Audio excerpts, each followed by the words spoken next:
It's December 7th, 2010. I'm visiting with Dave Hunziker on the Oklahoma State University campus here in Stillwater, Oklahoma. This interview is for the O State Storage Project, the Oklahoma Oral History Research Program.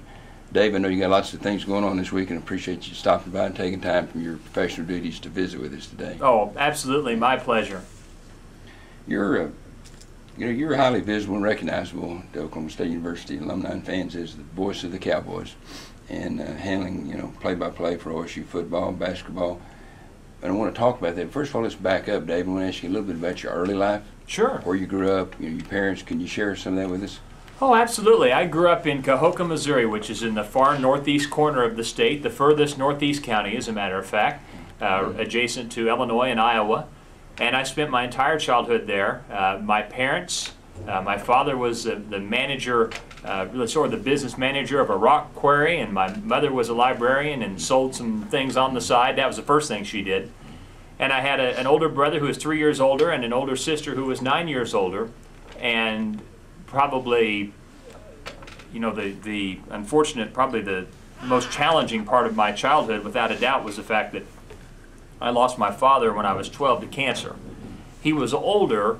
I was born. Dad was 42 when when I was born. I was the youngest of the three, but so that was probably the biggest challenge, obviously, of my childhood, is that I really didn't get to know my father very well. I mean, you think that 12 years that you hopefully get a chance to really get to know them, but you really don't. And so but it was a wonderful place to grow up. It was a small town. What's population? 2,107 robust folks, like many communities here, where we have great fans. I mean, that's why I think I've enjoyed it so much here, is it reminds me a lot of home.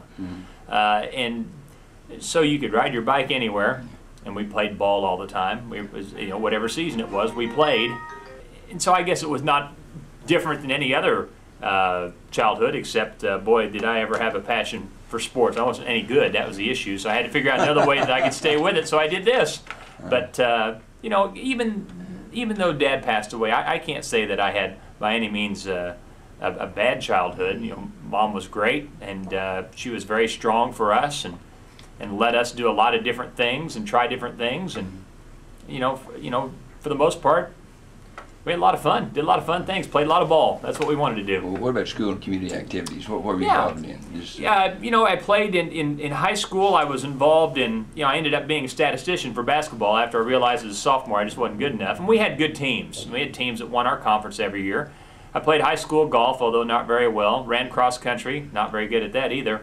Probably my best sport was baseball. I was a pitcher, played a little outfield, and didn't throw very hard, but I could throw to spots and change speeds and make the ball move a little bit, and so I could manage my way around, and those so that's, and then I helped out the football team with shooting video and things of that nature, and I was involved in National Honor Society and Quiz Bowl, the old quick thinking, hit the dinger stuff, which was fun. I had a blast doing that, but probably my passion was always broadcasting and sports.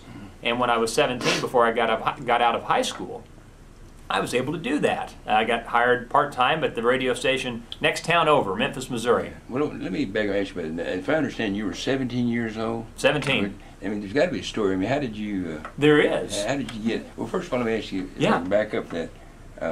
You obviously developed an interest in broadcasting early in life. Yes. Could you kind of talk about when that developed, where that came from? Then I want to talk to you about that first job. Yeah, two things, really. When Dad was alive, we spent a lot of time, he had to get to work early. He would have to leave the house. Well, I say early. It seemed early to me. He'd have to leave the house a little after 6 and head in. So he'd go to bed pretty early, and I'd go in there and lay in bed with him and listen to the Cardinals, listen to Jack Buck and Mike Shannon broadcast Cardinal games. So that's where it started. I can remember listening to those games and thinking that St. Louis, even though it was only 150 miles away, was like another universe away. I mean, it really felt that way. I think I got to go to 2 games with Dad in St. Louis before he died. The first one when I was 8, we went down and watched the Atlanta Braves and Hank Aaron at that time, which was a huge deal. They could have been playing anybody. I wouldn't have cared. It was such a huge deal. So that's really where it started. And then, after Dad passed away, I still had, a lot of interest, not only in sports, but in listening to games. And I had one of these, it was called at-ball baseball. It's like one of those card games where it's a simulation game. And as I discovered this game when I was in 7th grade, I would play baseball games in the living room where no one hung out much, and get the radio on, and I'd listen to the Cardinals, and I'd listen to the Royals, and I'd listen to, I could get, my goodness, get the Cardinals, the Royals, the Twins, the White Sox, the Cubs, the Indians, the Yankees, the Rangers on AM, my goodness. Oh, WLW Cincinnati, could listen to them. I'd listen to a ton of games, and I'd just flip the dial and listen to different guys. Harry Carey, Jack Buck, John Rooney doing the Twins. Great mentors. Gosh, and so on and so forth. So that's what I did a lot. If we weren't out playing ball, I'd be in there playing that card baseball game, sort of broadcasting games in my mind and listening to the legends do it. Interesting. Well, how did you get the job at 17 at the radio station? This was in Memphis, Missouri. In Memphis, Missouri, KMEM, which was 96.7 FM then. It's 100.5 now. They switched dial positions several years ago.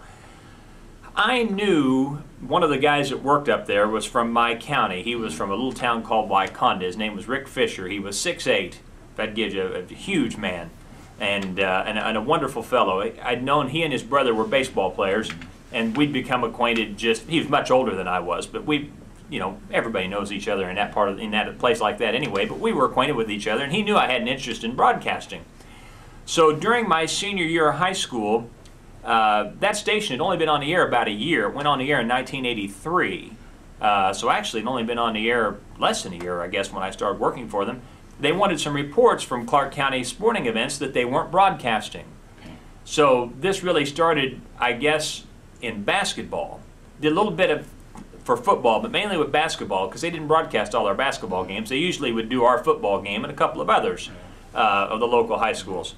So they asked me to do these reports. Well, I called them in. I did about 3 of them to start the basketball season, about 7:15 in the morning. I remember being so unbelievably nervous doing this, and did them live. And no, were you actually broadcasting the game? Or no, just a report. Just a report. The next morning we'd give a little report, 7:15, 7:20 in the morning. So I'd done about 3 or 4 of those. And then Rick calls, my friend Rick Fisher, and says, what would you think about working up here? What would I think? What do you want me to do? I'm there. And they said, well, we need somebody to do the Sunday night oldies show, but also help out doing some high school broadcasts. I'm like, well, absolutely. Now, the trick was, it was 5 to midnight on Sunday night, and it's a 24-mile drive from Memphis to Cahokia. So I had to see what Mom thought. So I was a senior in high school. And Mom was all for it. She's like, I have no doubt you can balance your schoolwork and get it done. You've proven that. I have absolute faith in you. I trust you to drive. Go for it. Yeah. So I went for it. And it wasn't long before they actually had a Sunday afternoon slot open up, and I ended up moving into that, which was a little better with my, trying to, get some sleep on Sunday night. But then invariably, one night a week, Tuesday or Wednesday, I'd be off, not necessarily doing my school, Clark County, but somebody else's. First game I did was did color. They didn't let me do play-by-play till I got about a month into it. But then they let me start doing some play-by-play. But first game was Putnam County, Scotland County girls in the semifinals of the Putnam County tournament. On a Wednesday night, I studied for a trig test with my note cards on the way to Unionville. It's about a 75-mile drive. Now at that time, it's 55-mile-per-hour speed limit on 2-lane roads. That's an hour and 40-minute jaunt. Got to go through 3 towns to get there. So, I'll never forget that. Getting in that car and doing a game for the first time and just thinking, man, if I just hit the jackpot. And so I did that.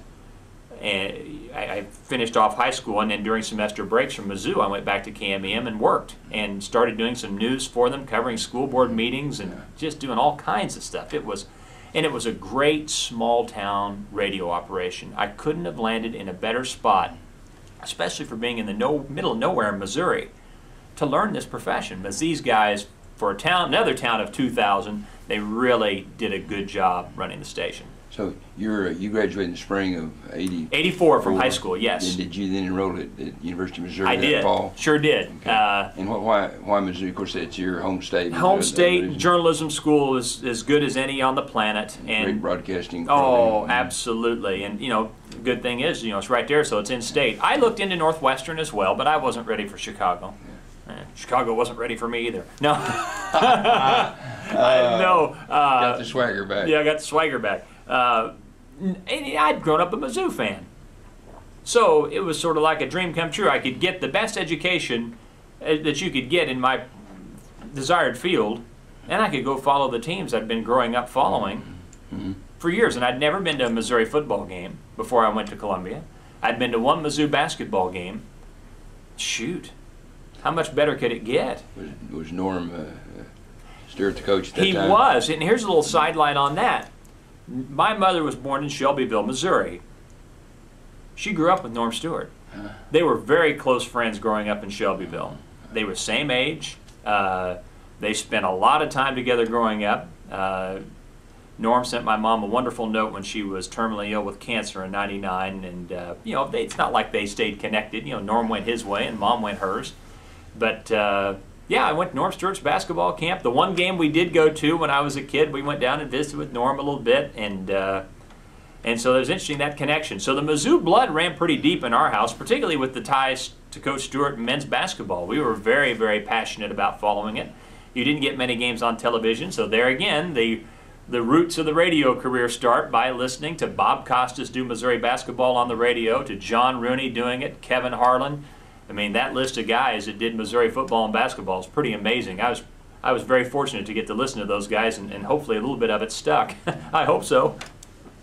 Just some highlights of your Missouri experience there at the university. Oh gosh, it's just like Stillwater. I mean, it's just such a fun place to be, and made so many great friends. I had great advice from the mayor of our hometown in Cahokia. He said, I was from a little town. Our high school, I graduated 84 and 84. I was our graduating class. We had 84. And guy's name was Gene Daniels, a good friend of the family. He had the Card Chevrolet dealership in town. He told me about 3 weeks before I left for school, he's like, so you feel a little overwhelmed? Yeah. He's like, well, you know how many people live in Cahokia? 2,100 or so. He said, do you know all those people well? I don't. Then why do you think you'd get to have to worry about knowing all 24,000 students at the University of Missouri? Don't you have your little clique that you like here and you like to run around with? Just a pretty small group of people? Yeah. He said, that's going to happen there, except these people will be better friends with you than you've ever made in your life because you'll have more in common with them. You got more to choose from. Man, you talk about perfect advice. This is exactly what happened. You know, my best friends to this day, and I have some from my hometown, but my very closest friends are the ones I made at Missouri. And the journalism experience was terrific. You know, you get so much hands-on experience there. And it's very rigorous. I mean, you work. I mean, it's almost like working full-time, and then the rest of your class load, you know, whatever's non-journalism is kind of like, well, you got to get that done too. So we had great years in Columbia. Football, you know, it's ironic. Football had been winning till I showed up down there. Then it went in the toilet, just in time for me to arrive. My goodness, it was you know, all excited about being down there for all those Missouri games, and they won 3 games, 1 game. 3 games and 5 games while I was in Columbia, so, oh well.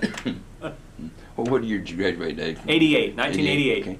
Okay. You've been out in major college sports now for about 17 years, yeah, give or take. Yeah. Can you briefly review some of your career before you came to Oklahoma State and point out some highlights in your career? Yes, I sure can. Took a job right after college at KFRU in Columbia doing pre- and post-game for Missouri, not doing the games play-by-play, but just being involved in pre- and post. And did some NAIA games at little 600-student Columbia College. It was on the north side of Columbia, and just had a blast doing that. And heck, I drove the bus, for that matter. We'd drive to Florida and take turns driving the bus, and I'd take my turn, and we'd drive those people mover buses wherever we needed to go, and didn't think twice about it. And ended up working full-time for them for a year. And then the move that I think changed my career was when I went to Radford in Virginia, in the Big South Conference. It's my first Division I job. I was so excited. And there were a lot of cool things that came with that job. Got to host the TV show for basketball and do the basketball play-by-play and sort of manage. We only had 3 stations that carried our games, but somebody had to manage it. Make sure that the stations were happy and sell the advertising, and I did all that. And did that for 8 years, and in the last 4 years of that, did television play-by-play for our conference TV package, which was another thing I got to branch into. So a lot of things really fell into place at Radford. And then spent 1 year at Western Kentucky basically doing the same type thing, except on a bigger, broader scale. We were up to 16 radio stations carrying the games by the time I left. I was only there 54 weeks and doing football and men's basketball, and then, of course, in 2001 came here. So those are some highlights, but really enjoyed both those previous stops. And we had, both the girls were born in Virginia, our 2 daughters, and we really had a great time there.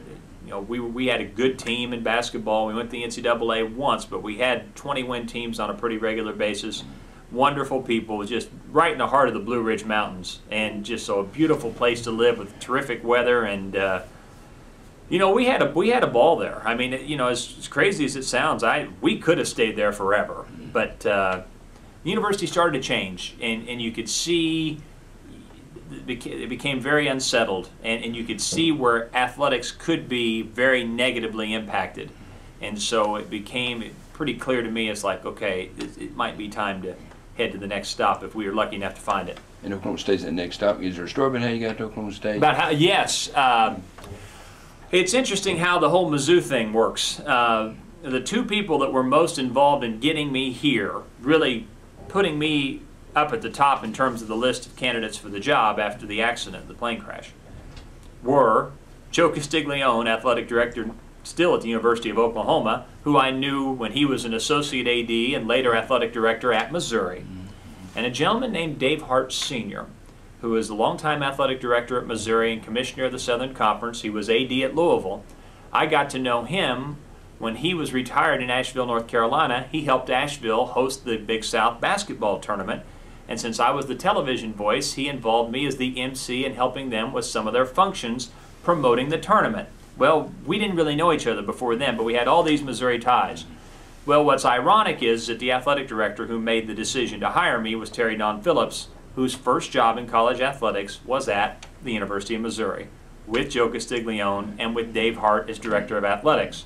So when those 2 gentlemen were kind enough to really speak nicely of me to Terry Don and really push me for the job, I think that's what convinced Terry Don that maybe I was the right guy. I was very fortunate to get here, but without their help, I wouldn't be here. And Terry Don told me as much, that their endorsement meant a lot to him, because Missouri was very proactive in the broadcast area, had a long history of great play-by-play announcers. As I mentioned earlier, Bob Costas, Kevin Harlan, Bill Wilkerson, John Rooney, Tom Dorr, who's in Chicago, are all guys that were national level talent. And so I think Terry Don trusted Dave Hart and Joe Castiglione's opinion, and thankfully it worked out so we could be here. Did you interview anyone else other than just the athletic director? I did with Learfield, the rights holder at that time. Okay. It was a very low-key process, okay. And I think that was because of the circumstances.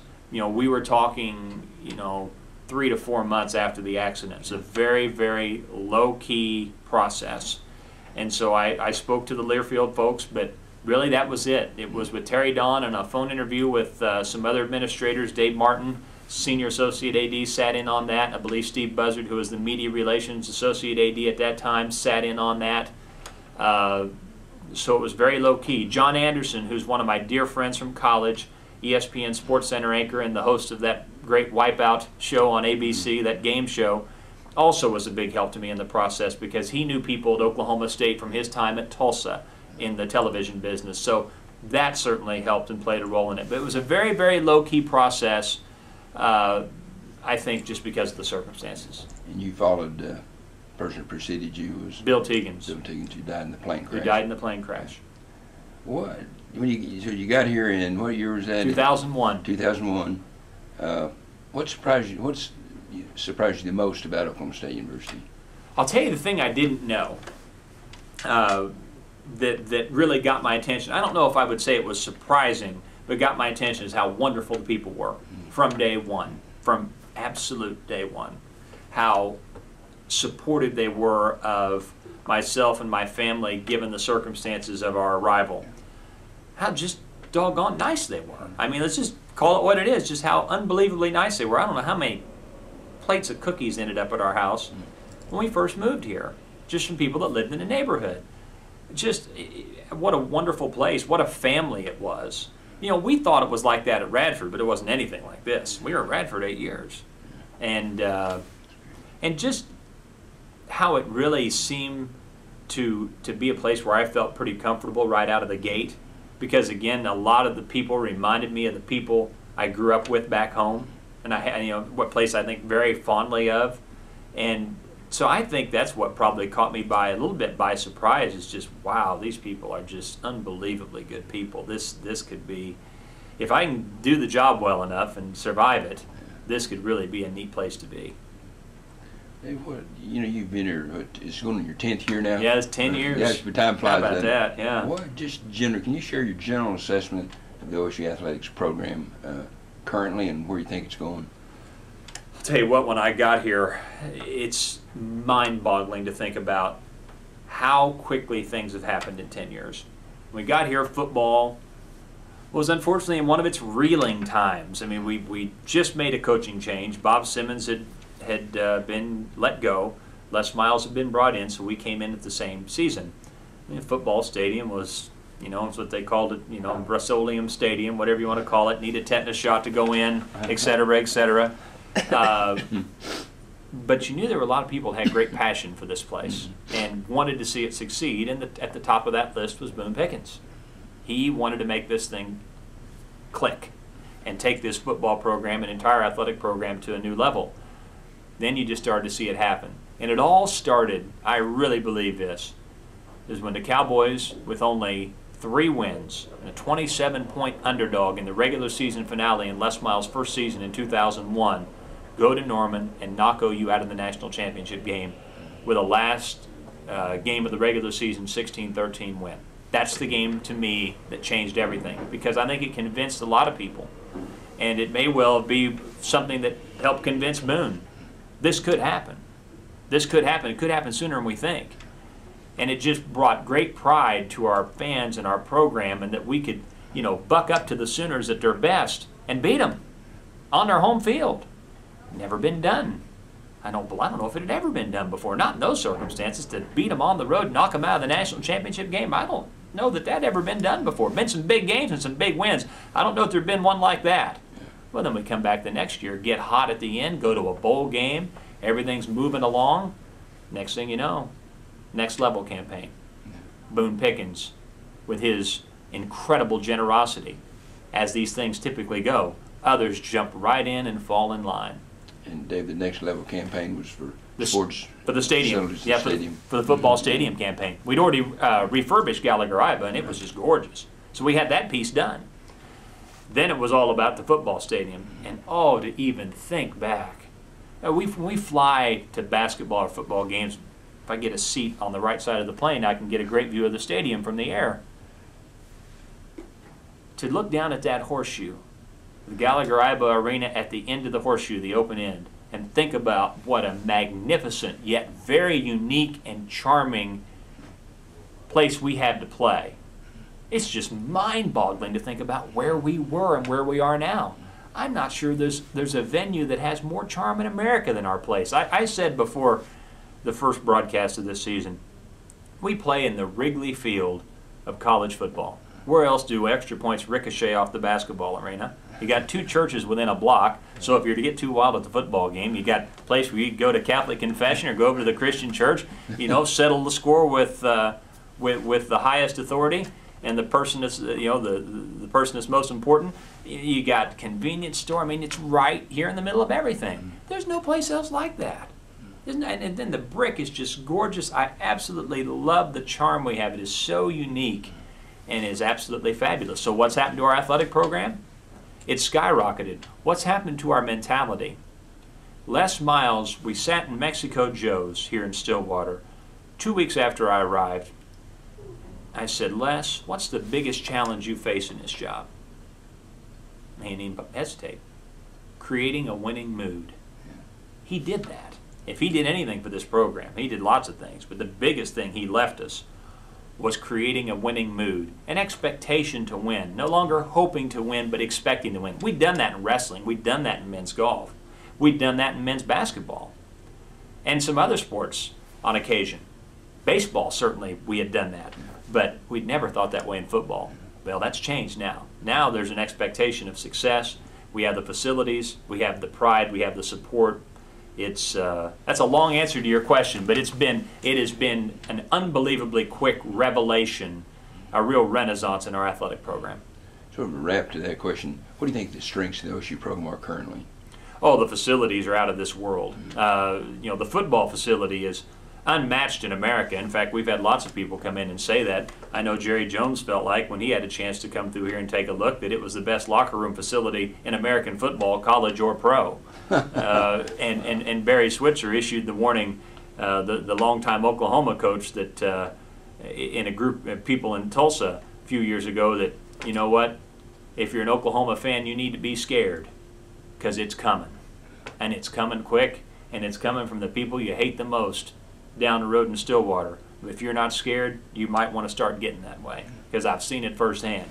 That's the facilities are just fabulous. So and now basketball is not only has the arena, but the locker room facilities that again are probably the best in America. So I think that the facilities have a lot to do with it, but you don't have facilities if you don't have support, if you don't have great fans, because who pays for it? You just don't. Money doesn't fall out of the sky. You have to have passionate fans, enthusiastic fans, and we have good fans. Sometimes when you have some success, people can, bar of expectations can make people act a little funny, and they get to expecting too much. And while our expectations have changed, I still think for the most part our people are positive, they're very supportive. You don't hear our student athletes booed. You don't hear them just being dogged on the radio.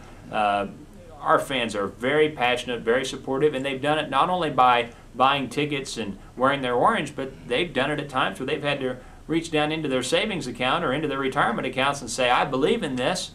I'm going to do as much as I can to help out with the football campaign or whatever the case may be, and that's just not true everywhere. You get a chance to see a broad perspective of intercollegiate athletics across the country.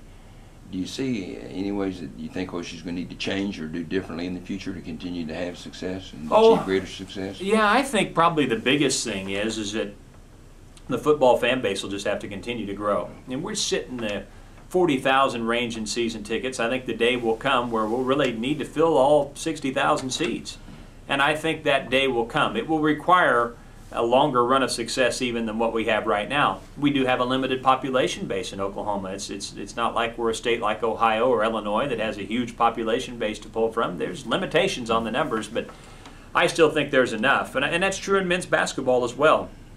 You just got to keep adding to those numbers and keep building that fan base and continue to enhance those revenue streams. I think that's beyond that, there'll be a point in time where we'll get all the athletic facilities done and the athletic village complete. I think that's of the essence for the other programs to enjoy long-term success, whether it's baseball, whether it's track and field, some of the other sports that may be involved in that. A lot of our sports are in really good shape. Soccer needs it, definitely. In golf, we're in great shape. That's probably the best collegiate facility in the world at Karsten Creek. We're in good shape in basketball. We're in great shape in football. Some of the other sports will need those facilities, and those are coming. It's just a matter of getting the athletic village completed. You talked about OSU fans earlier, Dave, about their loyalty. In your opinion, how do they compare with fans at other schools? You get a chance to observe fan behavior, obviously, where you are. Schools. How does OSU fans compare? Better, worse?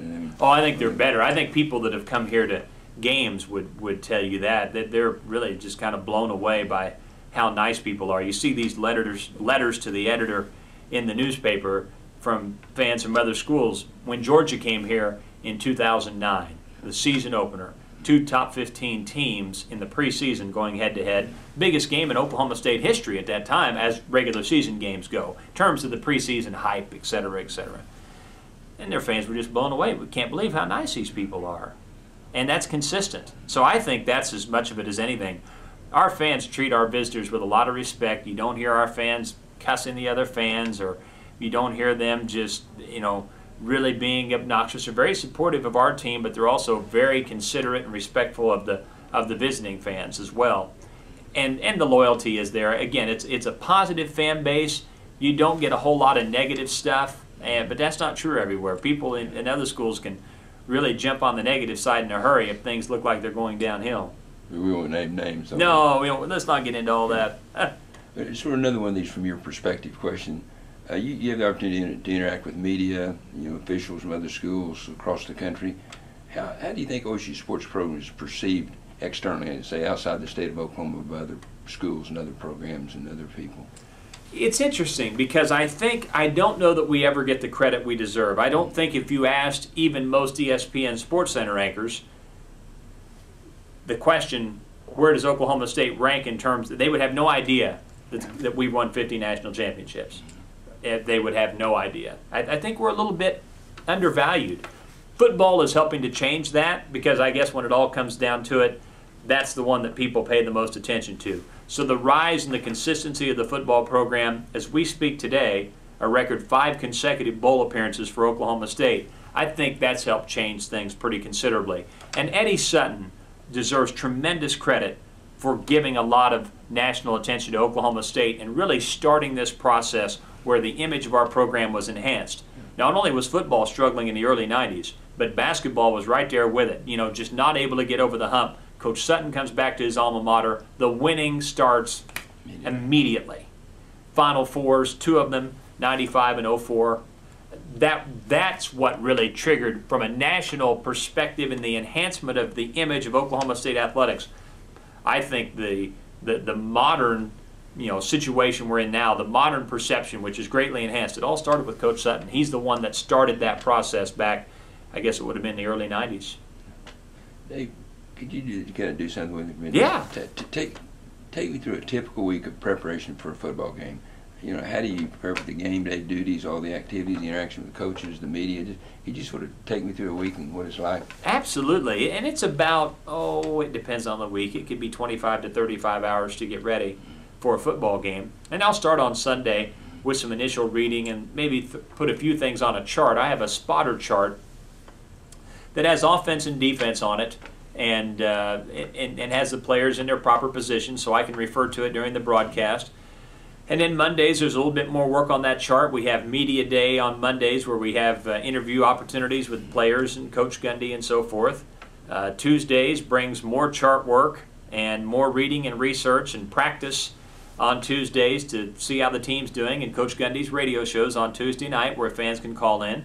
Usually Wednesday it's a little more practice. That's my biggest chart day in terms of putting my spotter chart together, and usually a couple of interviews after Wednesday practice. Thursday we meet with the coordinators and discuss the game with them, get their thoughts as we get ready for the game and get close to game day. And usually I'll watch film of the opposing team during the week and then also again on Thursday morning. So part of that prep time for my charts, say Tuesday, Wednesday, may very well be watching DVDs. So you're doing something similar to one of the football players getting ready. I mean, you're doing your scouting report, doing video, viewing we used to call film, video now, of the team, etc. So it's almost like you're a player. And it's funny you say that because they actually give us the players' DVDs, offense, defense, and special teams for us to watch, which we're very lucky that they're so accommodating. It's just very nice of them to give us that. But yeah, in a lot of ways it is, because just like the players, we don't want to get caught not knowing something's coming. If a team's got a weird formation that we're playing or some strange plays that they run, if you've seen it before, you know how to describe it. If you get caught with some strange play and you haven't seen it before, the mind's not quick enough to be able to describe the play accurately as it unfolds. A little bit of video study and I've seen that. Now what is that? And if you don't know, you ask somebody, whether it's a coordinator or the head coach. I've never seen this formation before. What is that and why does it work, etc., etc. So Thursdays, as I mentioned, some video study, making sure all the interviews are edited and ready to go, and we've got everything organized so that we can pull off a 2-hour pregame show. Fridays is usually a day I don't do much. I try to sort of relax on Fridays and maybe do things around the house and do things I should be doing, maybe play a little golf if I get in the mood. So that just to get away from it for a few hours. And then Friday night some more study, and then Saturday at the game, usually, oh goodness, we're on the air 2 hours before game time, and I'm there 2 to 2.5 hours before that. So it's about 4 hours before kickoff. Dave, can we continue with that kind of conversation? From there, what I'd call the art and science of broadcasting. There's a lot to this. I mean, people just hear you and think, "Man, this just happens." Sure. But what could you talk about behind the scenes? You know, who's involved? You know, with you and the broadcast team, and how that all comes together and happens. Oh gosh, it's a big crew. I mean, we'll have. Let me do the counting real quick. Three of us on the air, sideline analyst, and myself, play-by-play. A producer engineer who's Joe Riddle, who's done this he's been involved in this for 4 decades, so he's done this a long time. The spotter is as important as anyone. That's someone who's helping me, is sort of my second set of eyes, helping me know who the tackler is on a given play, making sure I know who's in the backfield for a given play, identifying who may have tipped a pass or blocked a punt. That's Eddie Neuendorf, and he's done it for 20 years. He's wonderful. He give it to you through your ear? No, he points. Some guys have it in their ear, where they have them actually talking on a mic, and it's what we would call the cue circuit, where I can hear them, but it doesn't go on the air. I just prefer for him to point. I've done television, so I'm used to people talking in my ear, but he'll point to my spotter boards and tell me what's what. Danny Randolph has been our statistician for the past several years, so he's keeping stats for us. And then we've got someone helping Robert on the sideline, helping us get some really good crowd noise, and Dennis Smith has done that for a long time, sort of a sideline engineer, and then 2 production assistants that help the producer engineer and then just help us with anything we might need in the booth. So, you know, you're looking at 9 people that are involved in this thing, and that doesn't count the person that's punching the buttons back at our network studios in Jefferson City, Missouri. So it's a big operation, and my daughter's been in a booth now for the past 5 years, and she helps out in some areas. So it's kind of a well-oiled machine, isn't it? Hopefully, that's the hope. It sounds like it just happens. You know, you turn your radio and say, "Wow, it just happened." There's a lot that goes into it. I mean, there is a lot that goes into it, and you know, we probably have a little bigger crew than some, but we try to do some things that are unique, and to do that, you need people. Well, how would you contrast that with basketball? How would your preparation for a basketball game, or say games, you know, in a week's time, basketball, how does that differ from football? Well, in football, for example, you've got, you know, starters on offense and defense on both sides of the ball. So you're looking at 44 players you need to have something organized about. We haven't got to specialists yet.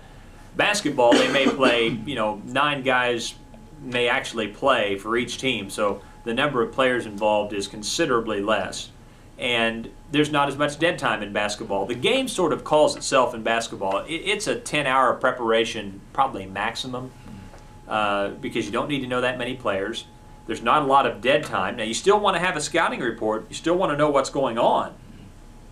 But the game really, it's you know, Smith passes it to Jones. Jones passes it to Brown. It's a point-to-point game where it's easy to follow the ball and easy to sort of follow the action once you figure out the speed of it. Whereas football, you know, you've got one play and there's 4 or 5 people that are very, very have a very significant involvement in the outcome of that play, really more than that, but you know, 4 or 5 for sure, and you've got 2 or 3 guys that may touch the ball on a given play. So you're trying to, you know, describe all of that, whereas basketball, it's just, it's ball has gone here, the ball's gone here, how is it passed? Here to here to here to here, and it's what I would call a point-to-point existence. So it frankly, to me, is a lot easier. It's faster. For young broadcasters, basketball eats them alive. So they can't keep up with the speed of it. But once you do it, I think basketball is much, much easier to do than football. That's just me. Are the coaches accommodating for you? For example, you know, Coach Ford, will he if you got some questions that you're trying to prepare yourself, say, Coach Ford, what do you know about this team? Is he willing to have conversations with you, talk to you about things? Absolutely. Coach Sutton was too, and Travis is very open, and you know, they share their scouting reports with us. You know, he'll sit down with us even after we do the formal interview for the radio pregame show. He'll sit down with us for however long we need and really give us his truthful thoughts on not only the opponent, but you know, how some of his guys are doing. Does he really like how they're playing? Does he not like how they're playing? Is one of them sick, etc.? So no, he's fantastic that way and very, very accessible. And for that matter, the football coaches are that way too. I mean, we're fortunate. That's not true everywhere, but it is definitely true here. And it surely makes our job a lot easier. And I think it makes for a better broadcast. We can get into a lot more detail about things, not only about our team, but about the opponents. And that's because the coaches let us have access. If they didn't, we couldn't do all the things we do. Haven't talked about football and basketball. Do you have a preference? One you like better than the other? I'm glad I get to do both because they're so different.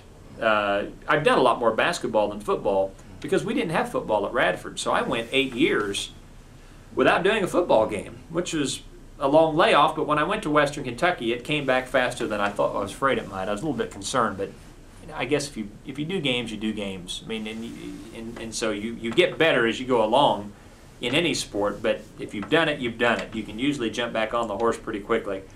But no, they're so different. You know, as I mentioned, basketball is so fast. It's a point-to-point game. Football, there's so much happening on a given play that you need to somehow accurately describe. Oh, I like the contrast. I like doing both. I wouldn't want to pick one or the other because I wouldn't want to give the other one up. I like how different they are. That makes it fun. Have you ever thought about baseball? A little bit. From your early, experiences? Yeah, a little bit, but not much. I have to admit, by the time I get through the end of basketball, I'm probably ready to be done. You're fried by the time. Yeah, mentally, I don't know how much I have left. And baseball moves a lot slower, and you have to be a terrific storyteller.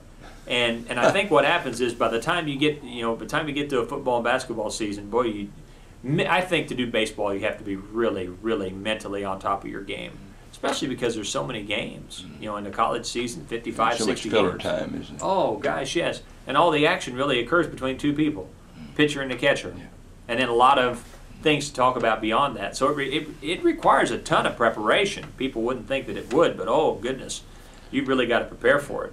Hey, back to the art and the science, of broadcasting. What are some of the nuances that your personal traits? I mean, in terms of, I'm trying to ask the question the right way. How do you get in the feel for what's easy for you about the broadcasting? What is the tougher part of it for you? How does it flow for you? Yeah. I teach sports broadcasting performance, and we talk about 5 basic elements of play-by-play. It's giving the time and score as often as possible. We talk about description. That is, what does the play look like? How was the ball thrown? Was it lobbed? Was it tossed? Was it fired? We talk about location. Was the ball in the right flat, the left flat? Was it over the middle? Did he run off guard? Is it down the right sideline, left sideline, etc.? We talk about excitement, which is when is it appropriate to be excited, when is it not? And then preparation, which is all the work you do to get ready. So those are the 5 basic elements that we teach. So 5 again. Time and score, description, location, preparation, and excitement. So those are the 5. And probably excitement, I don't have any problem getting excited. So that's not really a problem. And I love the preparation part. The thing that you always find yourself working on is the description, making sure that you adequately describe the play, which you have to react quickly and really give the play justice. I think that's the most challenging part. That's the one you're always evaluating and saying, I have to do this better, or I really am not satisfied with how I called that particular play. At Oklahoma State, last 10 years, can you think of some of the exciting moments that you reflect on? Oh, we covered one earlier with the Bedlam win in 2001. We beat Oklahoma in Norman, knocked them out of the national championship game as a 27-point underdog, and then to come back here the next year and really bust them pretty good in an almost similar set of circumstances was great fun. Those 2 wins really energized our football program. It was terrific. The 04 run to the Final Four was just a blast, and you could tell. What's crazy about that is, I don't know that many people remember this. That team started conference play with a 25-point loss on the road at Texas Tech. We went out to Lubbock and just got smashed. We turned the ball over. We couldn't guard a soul. I mean, it was not good. Of course, this was a Bobby Knight team, too. That's exactly right. It was a Bob Knight team, and Coach Sutton liked to beat Bob Knight. And we came back home the next Wednesday and played Oklahoma, and we drilled them pretty good. And then went to Kansas State the next Saturday. It's one of those late afternoon, funky 5 o'clock games. K-State wasn't very good. And they're ended up 500 team. Ran that triangle offense. They had Jim Wooldridge coaching it, so they run that triple post. We always had a hard time guarding that. And doggone, we get down. I think we got down 16 points in the second half. Thinking, well, gosh, here we go again. But we end up rallying and winning that game. Hold them, I don't think they scored more than 2 or 4 points the last 10, 11 minutes and just really guarded them.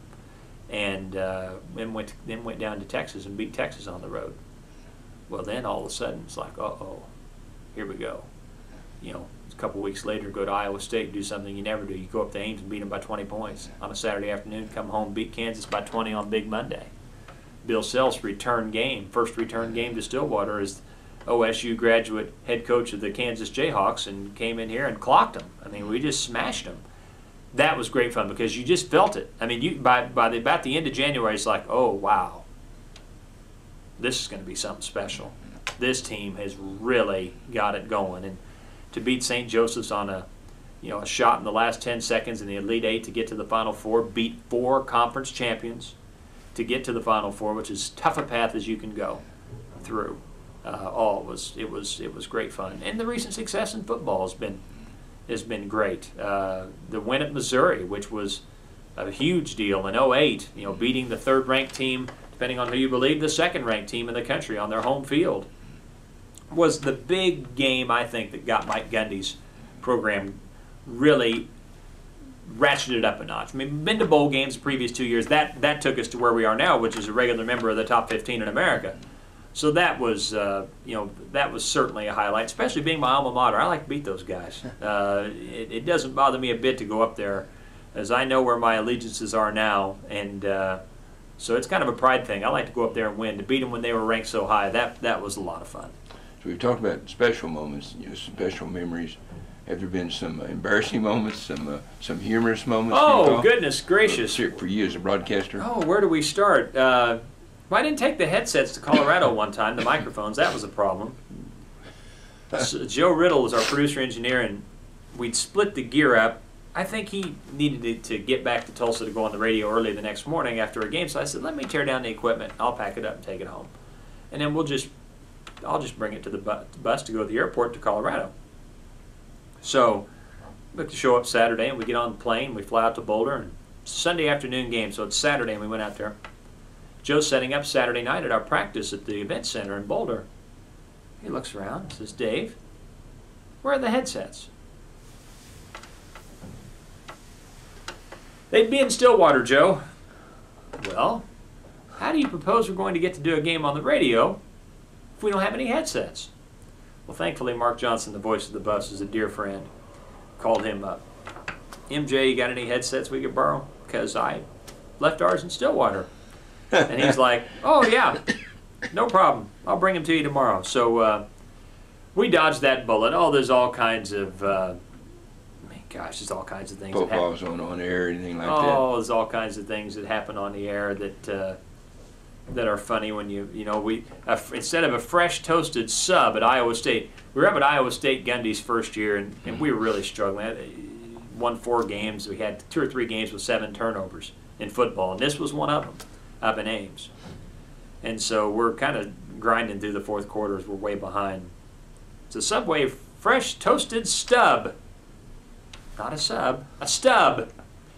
So we bantered that around for 5 or 10 minutes. Oh, gosh, I mean, one thing our crew does do, we have a lot of fun together. On the air and off the air, we don't take ourselves too seriously. We take the job seriously, but we don't take ourselves too seriously.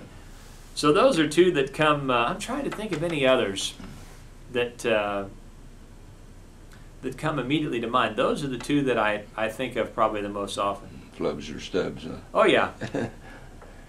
Well, many listeners identify with your signature expression, pistols firing. Mm-hmm. It's kind of your signature expression. When did you first use this phrase, and where did it come from?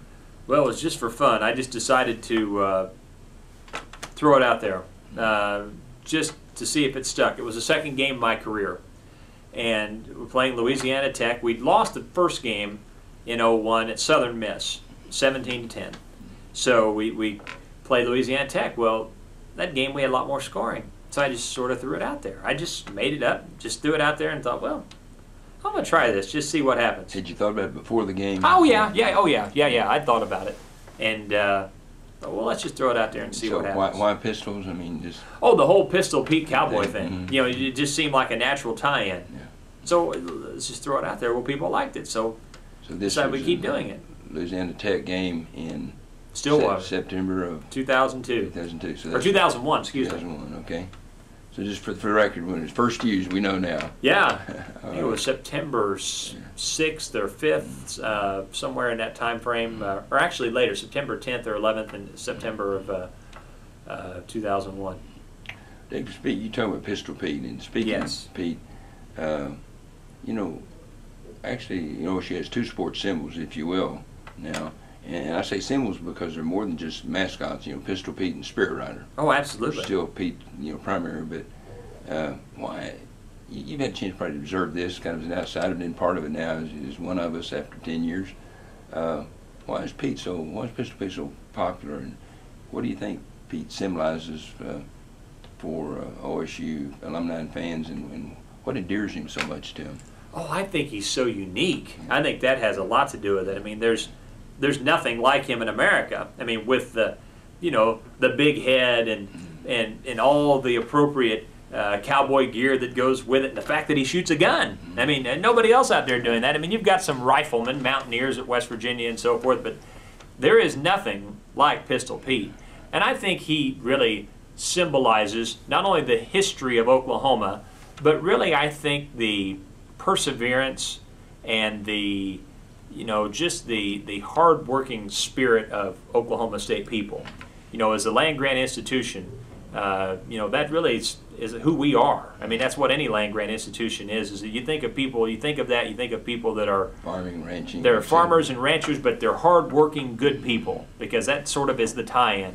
I think he's a wonderful symbol of that. And again, also with the, you know, the ties to Frank Eaton but the history of Oklahoma. So it just sort of brings everything into an umbrella. But I think from a national perspective, he's just so unique. You know, and if you haven't heard that, it's so funny to see people when they haven't been here before and they're in a basketball arena and he shoots that gun off and they jump out of their shoes. It is absolutely hilarious. And I was one of those people 25 years ago, so I know what that feels like when you're not expecting that gun to go off. Yeah. Well, you touched on this, but kind of push it a little further. You see mascots at dozens of other schools through the years in football and basketball.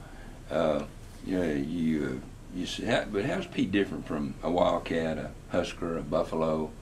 What's different about him? Well, he's a person, number one. I mean, he is a person who actually is someone with ties to another real person. You know, to Frank Eaton. I mean, so you don't see that. I mean, there really isn't anything like that. You think about our conference, there's nothing even remotely close to that. So it has a real historical tie to a figure in history, which I think makes it very, very unique. Obviously, as I mentioned before, the big head, the costume, the cowboy gear, the gun that actually is used, all those things add to it. But I think that as much as anything, the fact that it ties to a true historical figure makes it very, very unique. And I'm trying to think of anybody else that really falls into that realm. I don't think there's another one in the country that falls into that realm. How do media people view Pete? Oh, you know, I'm not certain. I mean, they're pretty cool and they don't say much, but surely they got a... Well, you know, the guy's got a gun, so they're scared to say too much. I mean, they're afraid of how that thing might be used. I do think it is some mascots, you don't even, you look at them, you don't even really know for sure who they're associated with. That happens a lot. But who is that? Well, who's playing? One look at Pistol Pete, you know who's on the field. You know who's on the court. It's Oklahoma State. I think the biggest thing is he is so recognizable, and there is an absolute immediate tie to Oklahoma State. That's probably the biggest thing. And that separates him from many other mascots, I think, because, yeah, some people, a lot of people know who Truman the Tiger is, but they probably don't know who he is in Radford, Virginia. If they see Pistol Pete, they know who he is, and they know who he represents. It's a great answer. So we have Pistol Pete. Does everyone ask you why we have two mascots? And what do you tell them? Why do we need two mascots? I've never really been asked that before, but there again, I think it goes back to our heritage and to Oklahoma history, and the Spirit Rider, particularly at football games. Again, that is such a unique part of Oklahoma State's football culture, if you will, and bullet, and it separates us from everyone else. And so I don't know that, I think people look at them and say, well, they're sort of two separate entities, and they each have their role, but I don't know that they necessarily tie the two together. both symbolize Oklahoma State, both certainly add to the culture, if you will, of this campus and our athletic program. But I don't know that I've had anyone nationally anyway, ask that question, why are there two? I think they view them as each sort of having their role within the pageantry of our athletic program in our school. And you sort of touched on what Spirit Rider and as you said, and Bullet, really, because you got the horse, the motif, what they symbolize for Oklahoma State University fans and for university. Oh, they do, and again, that goes back to our, our history as a land-grant institution and where we are, as farmers and ranchers and cowboys, and it's a terrific symbol. And the thing is that when Bullet comes out on football game day, everybody knows it's time. The business is at hand, folks. It's time. And that's part of what I think is cool about it too. It's like a lot of things. If you do things all the time, they're not special. The way that I think the Spirit Rider and Bullet are used, it's perfect, because if they're involved and if they're there, it's a big deal. They don't just show up anywhere. I mean, it's a football game. It's a parade of significance. It's an event of significance. When they're there, it's a high-ante, high-stakes event. And I think that's great. I think it adds to the aura of it, and the fact that Bullet has a stall that, can be home when it needs to be underneath the stadium. People are very interested in that. When they take a tour of the stadium, it really shows how important and how endeared we are to Bullet and the Spirit Rider. The fact that we built the west end zone, there's a place for Bullet. Dave, you might have already partially answered that, but I may ask you to expand on it. What does Spirit Rider bring to game day events on the field that is special and unique? You touched on that just in the previous. But oh, I just think anytime you're involving a live animal in the game day experience, especially when you're cowboys. I mean, it's a horse. It's a horse. You think about things you read about. Of course, it still exists today. But you think about history, particularly before we had automobiles. Man and his horse in ranches and on the prairie across our state and in the West. They were one and the same. They were kindred spirits. They had to be. Otherwise, the jobs couldn't be done. And so I think of it in the same way when it comes to the Spirit Rider coming out. It's sort of a tribute, in some ways, to the cowboy and the horse, the kindred spirit, one and the same. We work together to do a job. And I think in some ways it sort of symbolizes team sports, because it's the same thing applies. While it's not an animal involved, it's still the same thought process of, we are one, we are here together, we are cowboys, we're here to do our job. I think there's a connection there that is pretty unique. So we were talking about the Spirit Rider. I appreciate all your thoughts on that, Dave. And what I wanted to ask you real quick is that I meant to ask you earlier, if you don't mind me jumping in at this point. Kind of your relationship with I guess, Learfield Sports, yes. the broadcast rights, and your kind of how you relate to them as opposed to the university and how your contract works. Do you mind just not details? But no. Some of that? Basically, what happens is that in our case, Learfield Sports is a multimedia company, and they purchase from the university the rights to sell the advertising and operate the radio and television networks for Oklahoma State. And then, with Oklahoma State's approval, they hire the announcers. So that's where I come into the equation. I sign a contract with Learfield. Learfield handles all the radio and television network advertising as well as the production, and the university approves everything. But in essence, the athletic director and president are my bosses, because if they think I need to be done tomorrow, then I'll be done tomorrow. So it's pretty simple how that plays out when you kind of cut through all the paperwork.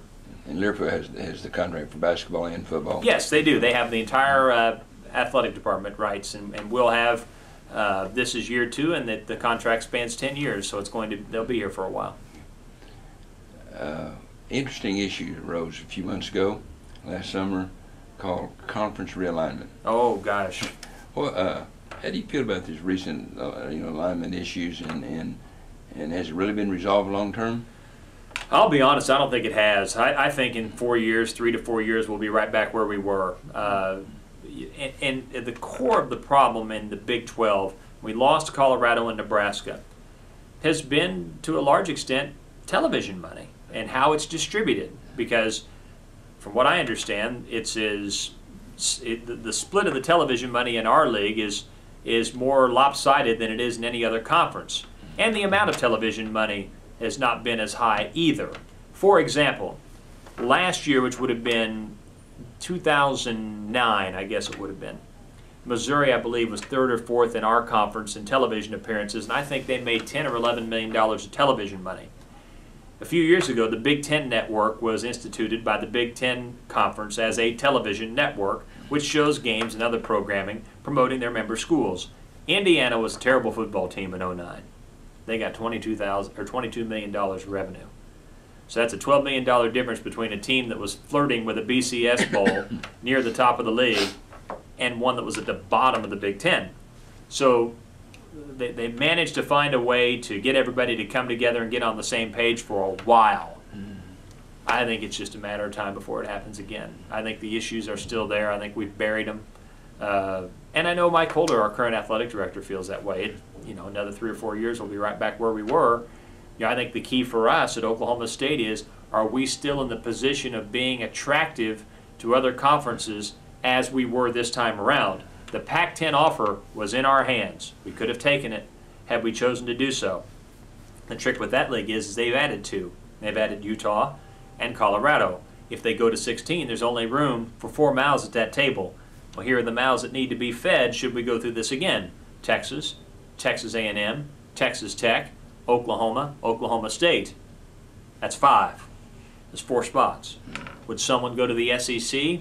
That's possible. That was talked about with Texas A&M when all this shuffling took about. But I don't think we're done. I think in 3 to 4 years we're right back where we were. Although it's unfortunate. I like how the league's set up now with a true basketball champion, an 18-game conference schedule, and a football true round-robin schedule where each team plays each other in football conference play. Unfortunately, I'm afraid it won't last very long. Dave, what do you see eventually? I mean, 5, 10 years, 15 years out on conferences? I mean, there's talk about mega conferences. That's probably where we'll go. It surely seems to be headed in that direction. The Big Ten has always said, and I don't know how public they've been about this, they want to get into southern markets with a large amount of television households because they want to add money to that pot from the Big Ten television network. They want to gain penetration of the Big Ten network into as many large TV markets as possible. The Nebraska edition really didn't help them in that regard, but they'd love to get their hands on schools down south or a University of Maryland where you could get into a Baltimore, Washington, D.C., Atlanta if Georgia Tech were to be added, because it's a 75 cents per household, I think, dollar figure that gets kicked back to the Big Ten. For every household that has the Big Ten network, it's like 75 cents to the league. When you start doing the math on that, it's a huge amount of money. So I think we're headed that direction. I think the mega conference days are coming. I don't know that I necessarily like them. Would that precipitate a football playoff? I used to be for bowls and not for a playoff. After watching the Cowboys' opportunity to play in the BCS basically go away like that the last 2 years in the regular season, I'm ready for a playoff. It's too hard and seemingly very unfair for a whole season's work to just go away in one game. I've now been converted. I'm on the other side now, which probably won't make many of the BCS people happy. From your perspective, how do you see intercollegiate athletics changing, and how will it be different in the future? Marketing, promotion, media. I'm not talking about the X's and O's, but from the promotion of it, the media coverage, marketing, etc. How do you? We're at a real crossroads. I think that's really great that you asked that, because I think we're at a crossroads. Attendance is going down. Particularly, you think about men's basketball. And as we're sitting here in December, that's at the forefront of our minds.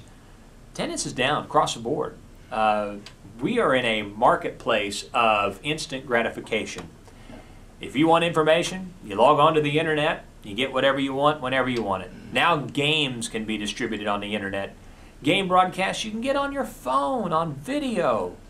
There is this ability to have instant entertainment gratification. We can DVR television shows.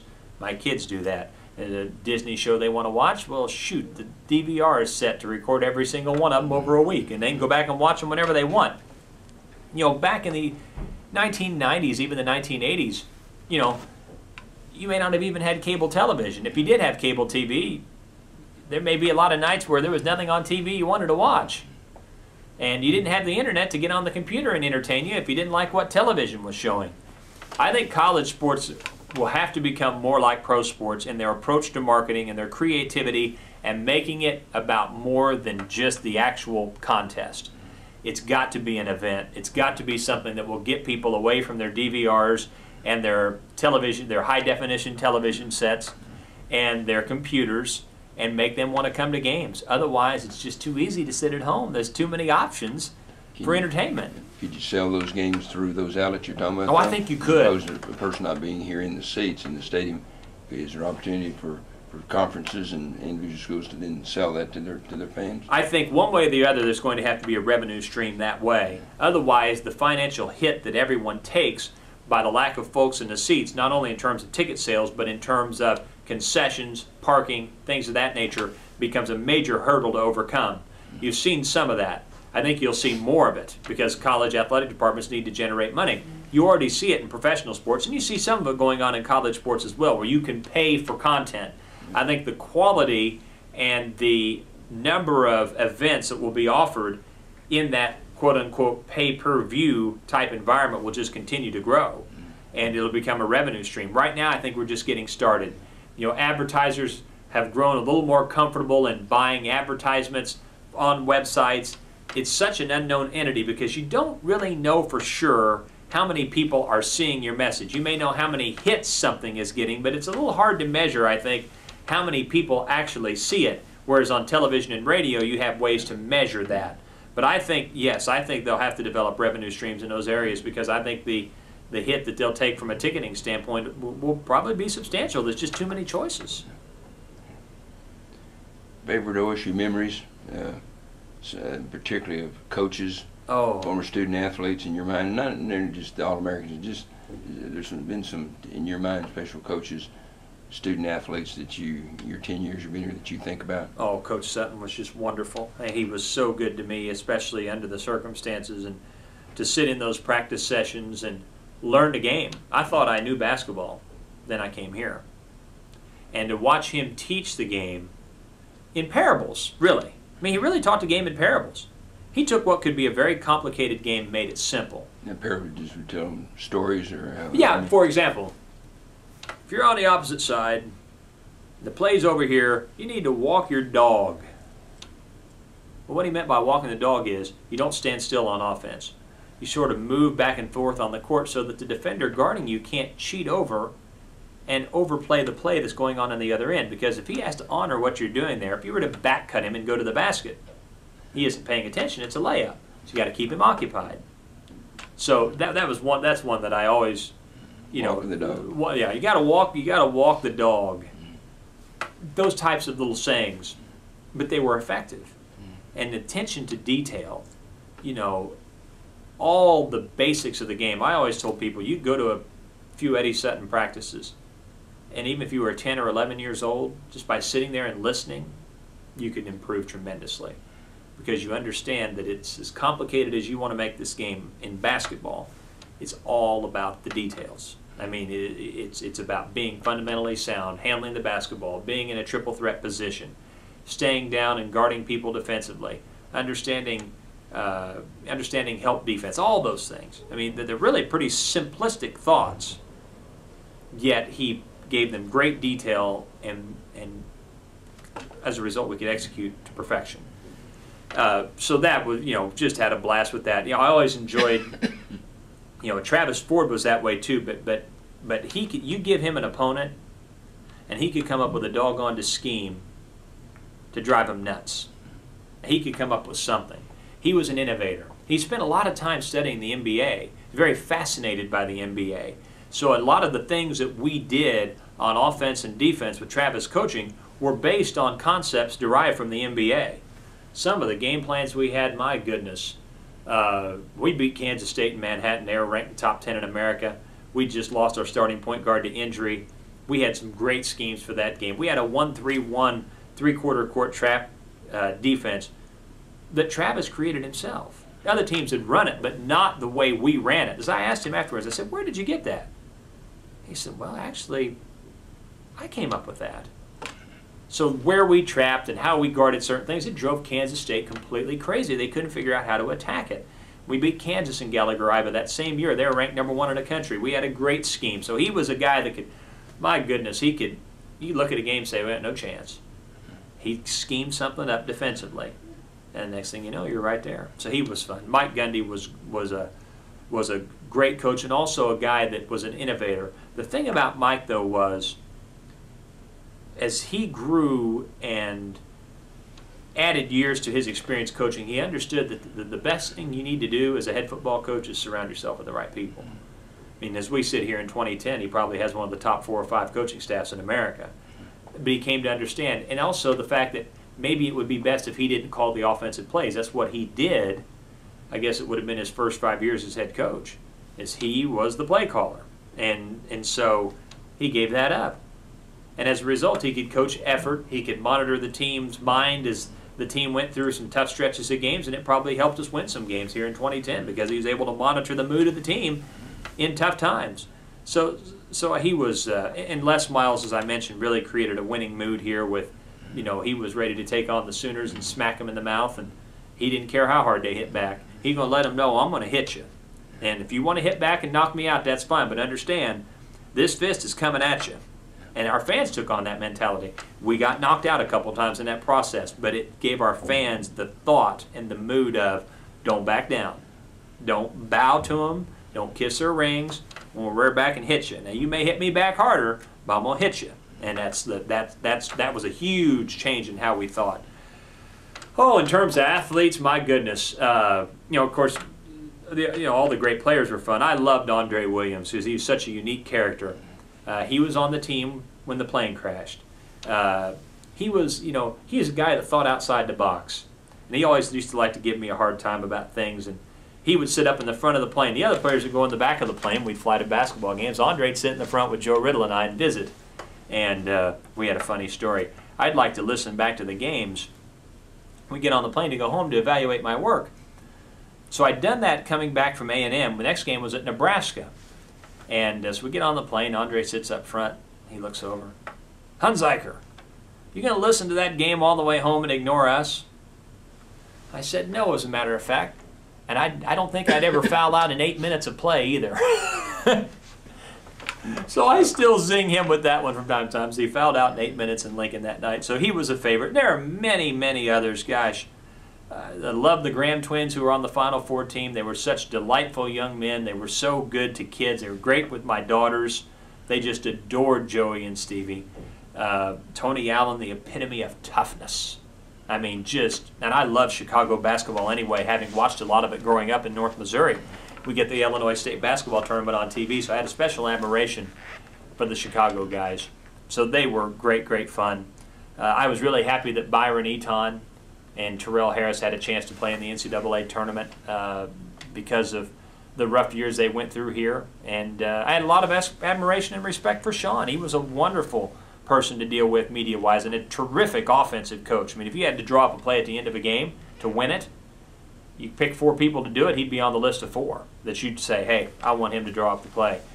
And football-wise, when I think about particular players, I think a lot about Russell Okung, who was an All-American lineman, but who was just an absolutely fabulous person. Just a fabulous, fabulous person. He was great fun. Billy Badgema was always a favorite as a true student athlete who now has just had been in the NFL ever since he graduated. So much for the medical school. He's been playing in the pros. He was great fun to be around. And those are just a few of the names. Loved watching Kevin Williams play in the defensive interior, and one that is only a sophomore, but I really enjoyed being around is Justin Blackman. All-America wide receiver this year. He's going to be a long-term, big-time player. And a cornerback here now named Andrew McGee, who's a terrific Christian young man. Played the last half of this season with a cast, still got 5 interceptions on the year. I think he had 3 of those with that big cast on his left hand. And you don't have many of those come along where a guy really gets the big picture of life and competes in athletics and football at this level. He's a rare treat, I'll tell you. Dave, what have we not covered? Final question before you go. Oh, gosh. Is there anything you want to share? I'm thinking that maybe 20 years now someone might be thinking back in OSU athletics at this time, broadcast media, marketing. Anything we haven't touched on that you'd like to share with us? Oh, gosh, I'm trying to think if there's anything that comes to mind. I can't think of anything off the top of my head. We covered a lot of I stuff. know you got to go to class. I'm going to give you plugs. You said, or you teach. Yes. Part-time or contract, you teach as adjunct professor. I do. Teach sports broadcasting performance and have done that, I guess, now for the past 4 years. And we really get into the play-by-play part of it and the performance on camera part of it. It's lots of fun. Dave, appreciate you going and sharing your time with us. I know you got to get to class, so let you go, and good luck, and appreciate all you do for the Cowboys. Oh, very much so, Jerry. Thank you so much for having me. It's been a real joy.